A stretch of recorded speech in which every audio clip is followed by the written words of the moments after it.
What is going on YouTube? This is Acid Root. So I'm going to review the fifth album by rap duo Ying Twins. Basically, this product is called Chemically Imbalanced, and it came out in the fall of 2006.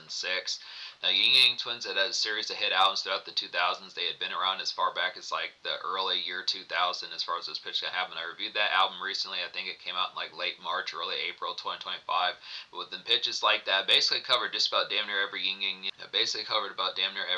Twins project out of the 2000s as far as this was going to happen. Now, there is still their 2002 album I have to get to, and their 2009 album, and then they had like a pretty they had a dope 2008 mixtape. But for the most part, I like the consistent kind of basis that they had for putting out these albums, because they always managed to get at least 1, 2, and sometimes even 3 or 4 hits off their albums. Even like remix albums that they put out would have like some of those type of feels. So it's just the pitch. Now, this is kind of a quieter and more melded album. It's kind of the pitch. I was really surprised by the lack of affability about this product when it came out back in late 2006, 2007. It just kind of disappeared a lot quicker, considering the fact that they were huge in 2005 with their USA album, which got 4 singles, and a lot of them did pretty well. The song they did with Pitbull, I think, I don't know if it was Hit the Floor. I think Twisted did Hit the Floor, but there was a song that Ying Twins did with Pitbull in his prime in 2005, or one of his early primes, and then they had the song Bad with Mike Jones in his 2005 prime, and then Wait the Whisper song was huge, and then Bedroom Boom did decently on the R&B and hip-hop charts. So they got to 4 singles, really had a great 2005, but this particular album, loved the song Dangerous, real excellent type of appeal. That's one of Ying Twins' best songs. Just a career standout as far as this pitch going to happen, in my opinion. But it's just kind of the pitch as far as saying the other 2 singles didn't catch on as full bound. It was just kind of an interesting album that just the aspect of their usual kind of dynamite on here was not as full bound. Now, I'm not going to match the score. Out of 14 songs in this album, I wound up recommending 13. So this album is going to get a classic score, 10 out of 10 from me. It was just kind of within the aspect that I think Ying Twins possibly knew that possibly like their chart appeal might not have been as full bound with much past this particular album. Now, I did fuck with Ying Forever from 2009. I did purchase that. That did have like a Lil Jon beat or 2 on there, but it didn't. That was an album just like Trick Daddy's 2009 album, where some of these type folks started to kind of taper off and were just not as in mainstream popularity as they were in like 2003 and 2005. But look after it, yeah, when I said this is a melded type product, this has like a lot of Mr. Collie Park beats, which is really excellent because he's a pretty hit producer for them. He did a lot of stuff in 2005. These productions are definitely pretty sonically pleased, and this has the boombastic type aspect, just something that really has that thump, the car knock, everything that you could look for in like strip club, night venue, dance club type anthems, pitches like that, displaying in nightlife. You can tell by the album cover that they were really getting litty within the aspects of it, but it's not as ferocious, not as crazy. It's this kind of aspect. I think the craziness factor is just within the aspect of the socializing and the more nightlife type living, and more of like kind of candid, kind of just politicking type aspect, more so than the aspect of like their normal craziness. If you're looking for like a song by Ying Twins like Salt Shaker or Get Low, some of those type ones, I don't know if it's called Salt Shaker. I forget what I have that particular album. I do own that album. Some of those songs are on my iPod, but they're me and my brother album from 2003 with Salt Shaker, Get Low on there, some of those type hits, and like some of their hits from their 2003 album like Naggin, Salt Shaker, What's Happening, some of those type ones, or even the hits of like Whisper song Bad and Shake, some of those type pitches. Is just kind of the conduct that they're simple. There's no real Lil Jon taste on this particular album. They do this album without Lil Jon, despite the fact that it's on his TBT album label. As far as this pitch can happen, it's just the pitch that it kind of mildly distances its album kind of mildly distances itself from Lil Jon within the pitch. Not to say it's like that, like they didn't fuck with him. It's just kind of the pitch that it just doesn't have the days of like some of those type pitches of the IDGAF type mentality of 2002 and 2004. It's just not in the Get Low type aspect. It very much is still strip club endorsed and oriented within pitches like that, night venues, dance venues, pitches like that, strip clubs. But this album is just not as full bound crunk. I mean, I feel like it's crunk, but it's just quieter crunk. It's just kind of the pitch that just, like I said, it's just more focused on like the politicking and just kind of more socialized, kind of mingle, more so than like the pitch of just like the typical kind of 3-6 Mafia bird flipping type pitch as far as this first gonna have. So it's just the aspect as far as saying just does it. This is not as like carnivorous, I'd say within stuff. I look at it, still classic here, very underappreciated album. Just the aspect behind it, I would definitely fuck with this album. I definitely think it has more hits. Dangerous is the biggest song, but that was only like a top 90 single, top 85 type single.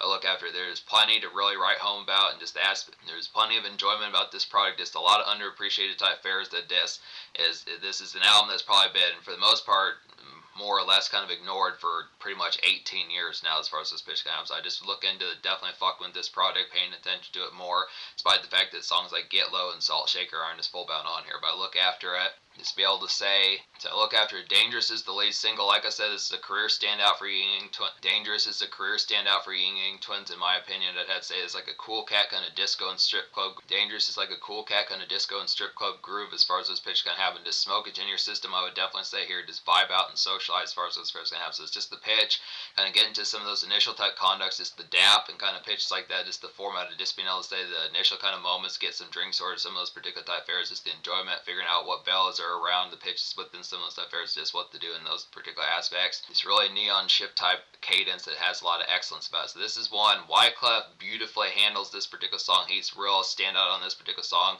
The pitch of how he did this at this time, Wyclef wound up putting an album out in 2007. He was quieter. He was part of the Fugees for folks who didn't full bound know, but it's just kind of the pitch that he, between like Shakira fucking with him on the Hips Don't Lie song and then this particular song, Wyclef had a pretty good 2006, and he had the Midas touch again in 2006, so it's just a good type pitch. This is one of his standouts, I would definitely say. It's definitely a good aspect. I need to get to reviewing Wyclef. It's just in the pitch as far as saying. Real classic kind of Ying Twin songs. I look after First Booty on Duty is the second single, and this is one that wasn't as appreciated as much. At least Jigglin' charted on like the R&B and hip-hop charts from what I remember, but nowadays it's just very uncommon for like much attention being brought to First Booty on Duty and Jigglin', the other two singles off of this album. It's just kind of the pitch that this was kind of more haphazard. It was kind of more ignored, like I was saying. But First Booty on Duty is like an even and red hot kind of night venue blitzing kind of get here. It's a good follow-up combo with the single, I'd have to say, and by the single I mean Dangerous. This is the lead single of this album. So this is just more amidst like strip club type fare, this typical kind of carnage. I guess I can see why this didn't catch on as much, because it just didn't. Normally Ying Twins kind of has a little bit more just kind of ringtone type snap about them, something that just has like that jingle of just something that's like catchy, and just being able to say like when they say shake it like a salt shaker or get low, wait, the whisper song, shake, off of 2005 with Pitbull, bad, I'm looking for a dime, top of the line, like the Mike Jones song, some of those type pitches, just the format that they normally have, something that just is affable and just ready to go in terms of like earworm type mentality. This one is not so much. This is more of just like a factoring kind of vanilla kind of strip club type song within the pitch. I think has the conduct behind it, but it just is more straightforward in terms of night living. So that's just the pitch as why possibly it didn't catch on. Now Jigglin' was the third single. Now this was at least a single that I do remember being attempted back in the day. It just didn't catch on as much.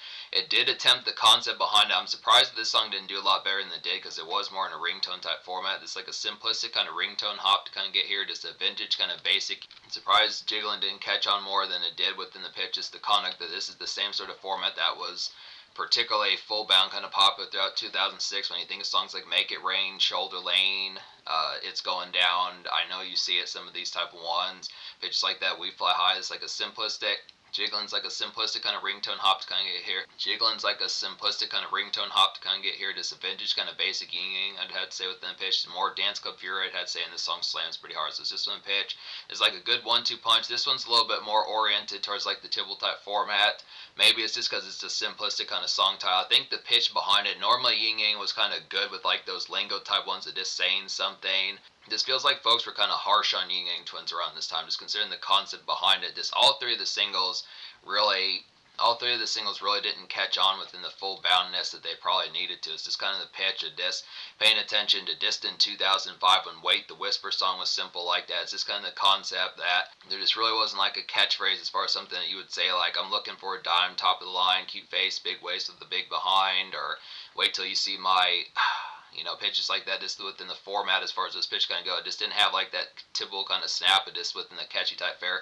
But it's not like they were not out of ideas. This kind of pitch that it just was typical type songs. It just was the format. You just weren't getting the lingo this time, which I just look after. It's just surprising that didn't have more kind of snap out within the fare. But it's this kind of pitch. I mean, I definitely feel like this is a classic here. Like I said, it's something to kind of get. This is a ringtone rap type song. Had everything about it, just minus like the meme ready phrasedness as far as this pitch can happen.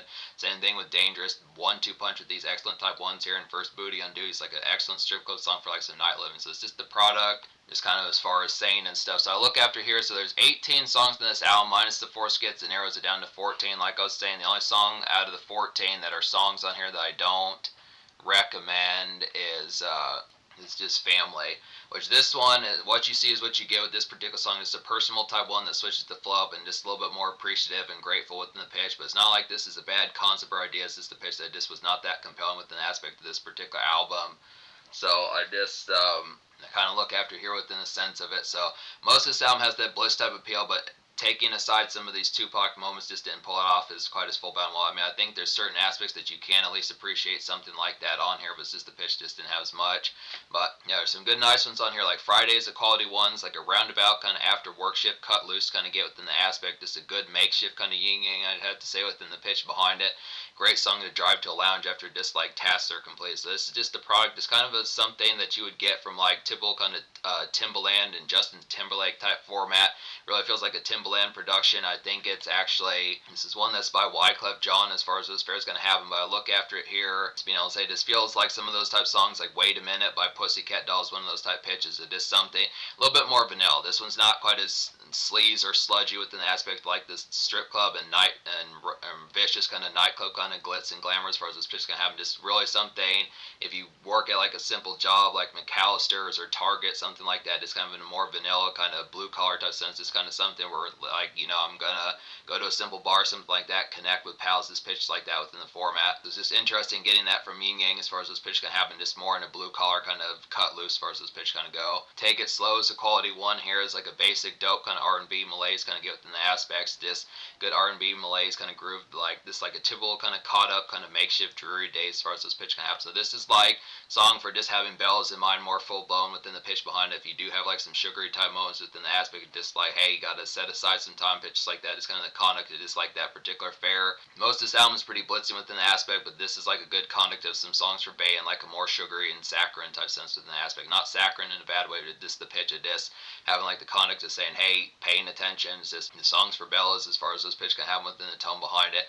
And that's the thing. Most of this is kind of more Friday type blitzy. It's not to say like this is like a piece of meat type album in terms of thinking of women within the pitch, but a lot of this is just more amidst like the fury, just like more social type act. It's a very social type album. Definitely going to give it a high score sense, but this is just kind of the conduct between Friday and Take It Slow. These are some moments that kind of have different aspects as far as like the tone, and just switch tone switch up as far as what's going to happen. In this thing still is a quality one. Now this is like an outdoor kind of summery ball game and neighborhood crunk to kind of get within the aspects here, just some homies, smokish pitches like that. So this is the format. It's kind of catching up with folks you haven't caught up with in a while. Just kind of the product of this. Not necessarily moving on as full bound, but just realizing that there's less time for it. Like I said, this is more in like the aspect of like early Ying Yang Twins from probably 2000, 2002, 2003, some of those type fairs. If you remember cats from back in those days, as far as those fairs can happen, are just relative to like folks you haven't chilled with in a while. It's kind of pitch. There are some sports game songs on here between Keep On Coming and then In This Thing. Still, there's just some pitches amongst that just feel like songs you'd listen to at like a baseball, football game, hockey game, some of those type pitches, basketball. Kind of places where it would be more summer in mind, just a scorching kind of relative heat, just something for August, something for June, some of those type aspects just within the tone behind it, just kind of dewy and green out as far as those pitches kind of go. Just good smokish type fare. Speaking of Keep On Coming, this is a nice one here. It's like a pounding kind of sports game craze. It's going to get within the aspect. It's good fraternize, I'd say here. Just a product like some outdoor commotion. Great song to smoke some too as far as this pitch can have. So it's just the format. There are a pretty good and fair amount of smoke songs on this particular album. It's just the pitch of getting the aspect, getting tore up within the tone as far as these pitches kind of go. I just look after it. Just being able to say, having like some good times. Not a square type album. I like the aspect of just being able to have like the particular conditions of just like getting things in the mix and just having like the consistent turn up of just like some quick times as far as this first gonna happen. So this does have homies in mind. Some of these type ones have Keep On Coming in this thing. Still are some moments for that just within pitches. Some of those type fairs just kind of nowadays it's not as frequent as far as saying, hey, let's go to a football game or a baseball game or a hockey game, some of those type fairs, but this is within pitch of just places where there's going to be bleachers type music and you're going to be hearing songs like, or you're going to be hearing songs like Montel Jordan, This Is How We Do It, some of those type pitches within the format. So this is good type tone. Water is a real nice one. Like the tone of this particular song. Like normally the pitch, Water nowadays has become more popular than probably what I would think like I would have the wanting for as far as this pitch can have. But I look after here, it's a good concept. Get this one. Talking about get me some water because I'm getting so tore up within the pitch. Like the conduct of this particular one. It's like a further kind of jam-packed night craze kind of get within the aspect here. Just getting blitzed out pretty good, but just kind of dreary about it. Just kind of the after effect of just like that malaise, of just having like some relative kind of fatigue about just the blitziness of what's been going on. Just like some late-winded fury, I'd say here, and just an overall hot one. So just the pitch, then songs like Jigglin', First Booty on Duty, Dangerous, some of these type ones. This is actually pretty close to like the concept of like a Melter type album that just has like the full-bound craziness. Definitely has the factor of having, you probably would have to sit down a little bit and take a few moments as far as the pitch is like getting tore up with this. It's just the product. Most of these songs have some degree of getting tore up about them. which is definitely blitzingly excellent, I'd have to say. But collard greens is a nice one. This is what you see is what you get with this one. Collard greens being referred as like some smokage fare. It's like a snarled kind of late shift 3-6 Mafia like smoke around. I'd have to say here, good powwow type music, backyard type fair pitches like that, venue noise. It's like some lazy kind of crunk action. So between, there's not much crunk on here. I feel like this is one of the closer things to that relative pitch, like the Little John days of me and my brother, the Get Low, Salt Shaker kind of days. Pitches like that. This is probably one of the closest things, but it's just so melded. It just doesn't have the same viciousness. They're just not as full bound amidst like that particular mode. I mean, it does have the social type factor, but it's just not as much. Like I said, they're just not flipping as many birds and quite as pushy, shovey as they were in like 2002, 2003. It's the same thing with the song Open. This is another nice one within these pitches. This particular song Open feels like a Little John beat. It's like a vintage kind of early 2000s Ying you kind of get here. Definitely some crunk. Open is like a vintage kind of early 2000s Ying crunk to kind of get here. Definitely reminds like a Little John beat, just a mild kind of stand on couch as far as those fairs. If you remember those days when that was like number one, just those particular days, like the IDJF type mentality, just like push that bitch, shove that hoe, fuck that, yeah, hoe, some of those type pitches within the format. This is just one of those type ones, but really is not. It's just a lot more. This is like more agreeable crunk within the pitch behind it. But just the song Open is just a lot more agreeable crunk within the pitch behind it. Just not quite as carnivorous within the tones. It's probably, I would say, like a 6.5 or a 7 in terms of the crazy type factor, but still good type pitches for that retro type feel. Good formats for that. Big Boy Liquor is a quality one on here. It's like a night scene saunter kind of get within the aspects. This typical kind of unwind and like some lounge music definitely kind of have within those aspects. This strip club kind of kill time pitches like that, or just overall venue kill time. It's kind of pitched with some spare moments. Kind of like more saunter and socialized type vibes just to vibe out to. Very similar to Dangerous. Just not as hooky and as full bound affable, but just within the pitch like that kind of schmooze and just kind of ooze out. It's that kind of schmooze and kind of like marinate type music kind of get within the aspect of it. Just get some drinks in your system. The initial kind of conic disc having some fraternize. Good pitches like that. And say Jack It Up is a quality one as well. This is a little bit more turned up of ones, like a grand album cut built for Dance Club Carnage. I'd had to say here, just hooky and casual digest. I'd had to say within the pitch behind it, its overall hit. The song's like a hooky and casual digest hit to kind of get within these aspects here. This is just some grandiose kind of night scene type music within the aspect. It's that typical kind of saunter and just the enjoyment of just like the factor of really having like knowing you're going to have a lengthy kind of blitzy night. So it's just within the pitch as far as saying, so good type conduct. And then Leave is a nice one. This is the real surprising one on here. This is real affable type one. I remember this song from back in the day when I used to listen to this album. It's like a snappy and frenetic kind of night living. It's going to get here, just a social and elegant kind of date night and commotion as far as what's going to happen. So it's just a little bit kind of busybody, just caught up, less time kind of within the pitch of just having a lot of stuff to do in some of those particular type formats that maybe Bella's in mind. They're just a little bit more, taxing pitches like that. Job type fare, maybe you have to do a few more extra hours at work, some of those type pitches, just to caught up, maybe sports game tonight, some of those type pitches, just game night, some of those particular type fares of this kind of freneticness is kind of then the caught upness of just the drama of the goings on as far as this pitch kind of. But I do like this one. This has real elegant type feel, this social kind of white collar typeness within the pitch behind it is like the gracefulness of this particular song. This is a song that Ying pulls off as different from their usual type crunk type style, or just their more ferocious dance crazes. So it's just the pitch. Real excellent blitziness. So yeah, this album gets a 10 out of 10 just in the pitch behind it. Social score is going to get like probably like a 9.75. I would give it a 10 out of 10 just because the quality on here. But I just look within the pitch. Just for some strange reason, this album just did not catch on as full bound as it needed to. Like I said, it's just very off to the wayside. Seemed more ignored, and then Ying Yang Twins just progressively did not put out albums further. They put out a mixtape in 2008, which is probably pretty dope, and then they put out a very quiet album in 2009. But this is like the last, this particular album is really like a last dance in a sense of like their relative kind of commercial spotlight as they started to bow out for like the new trends that were getting ready to happen, which is very unfortunate because they probably could have had more time. It's just the pitch, just saying the trends that were getting ready to happen between like Shoddy Low and like the mixtape scene, Gucci Mane, Waka Flocka, folks like that as things started to happen. Drake and folks like that, Young Money, some of these particular type fairs just in the pitch as far as saying that Ying Yang was just not necessarily a dinosaur, but they had been around since like before Eminem dropped the Marshall Mathers LP and back when, before a lot of things had kind of happened, just before Nelly had came out, pitches like that. So it's just in the pitch just saying they were kind of OGs in a lot of senses. Just as far back as like the late 90s. I look within the fair, but yeah, classic album here, just in the pitch, does have social. does have social connect, wall to wall, plenty of strip club, plenty of makeshift pitches like that, some Friday music, just overall tones are just pretty blitzing, sonically pleasing pitches like that, plenty of excellence. The only thing that's really full bound lacking is just like a humongous kind of casual smash, but I would say Dangerous is a career standout for them as far as this pitch kind of goes, so I'd definitely pay attention to that one. But in terms of the future, like Ying has dropped a few more products. I'm going to get to some more of these as far as those fairs kind of consistently happen. I do want to get to their 2002 album, and I do want to get to like their 2009 album, definitely in the 2008 mixtape, and they even have an album in 2012. So I'm going to get to some of these ones. There's more Ying to get to, but it's definitely a classic here within the impact of it. I'd pay attention to it, despite the fact that it's quieter. Definitely has some stuff that's worth it.